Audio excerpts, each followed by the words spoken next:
Ողջույն հարգելի հետևորդներ, ես Ալինան եմ։ Ունեմ 5 տարվա աստղաբանության փորձ, սերտիֆիկացված եմ որպես կարմային աստղաբան։ Այսօր մարտի 21-ին, երբ բնությունը զարթոնք է ապրում, իսկ արևը մուտք է գործել խոյի համաստեղություն, մենք սկսում ենք մեր ընդհանուր ճանապարհը։ Բարի գալուստ աստրո ուղեցույց հարթակ։ Մեր առաջին թողարկմանը ցանկանում եմ պատմել ձեզ, թե ինչ է աստղաբանությունը իրականում, ինչպես է այն օգնում նավարկել կյանքի բարդ լաբիրինթոսներին։ Շատերը կարծում են, թե աստղաբանությունը պարզապես գուշակություն կամ կախարդանք է,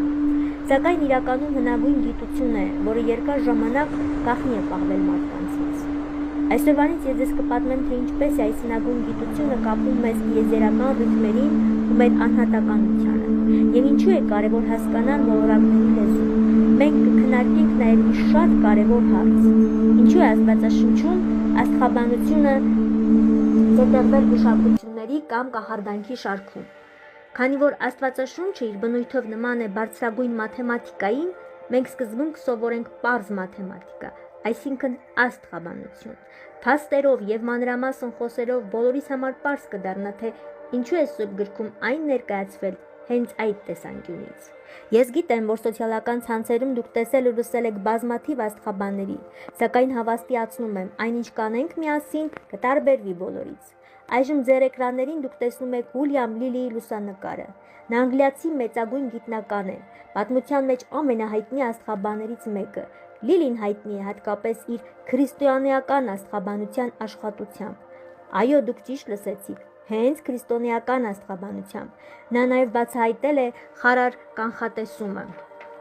Այսպիսով ես ձեզ կներկայացնեմ հին ու նոր աստղաբանության միահյուսումը։ Դուք կծանոթանաք ոչ թե իմ կարծիքին կամ հորինված աստղաբանությանն ու կախարդանքին, այլ այնպիսի հսկաների ժառանգությանը, ինչպիսիք են հումանիստական աստղաբանության հիմնադիր Դե Ռադարը, ֆրանսիացի բժիշկ աստղաբան Նոստրադամուսը, գերմանացի հանճարեղ գիտնական մաթեմատիկոս Հովանես Կեպլերը, ինչպես նաև ժամանակակից աստղաբան Մարիոն Մարչը, ում էկրաններին դուք հիմա տեսնում եք։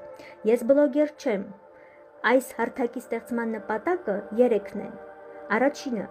կատարել իմ կարմային առաջադրանքը։ Երկրորդը՝ հանել աստղաբանությունը գուշակությունների շարքից չընդդիմանալով Աստծո խոսքին եւ ձեզ ծանոթացնելով իրական գիտության եւ մեծագույն գիտնականների հետ։ Երրորդը՝ ես նաեւ գուշակ չեմ եւ չգիտեմ, թե ձեզ ինչ է սպասվում։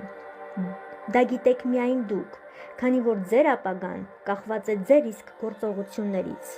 Ես կարող եմ ձեզ համար լինել այն ուղեկիցը, ում օգնությամբ դուք կկարողանաք կարդալ ձեր ճանապարհային քարտեզը, եւ այդ ուղեցույցի շնորհիվ դուք կկարողանաք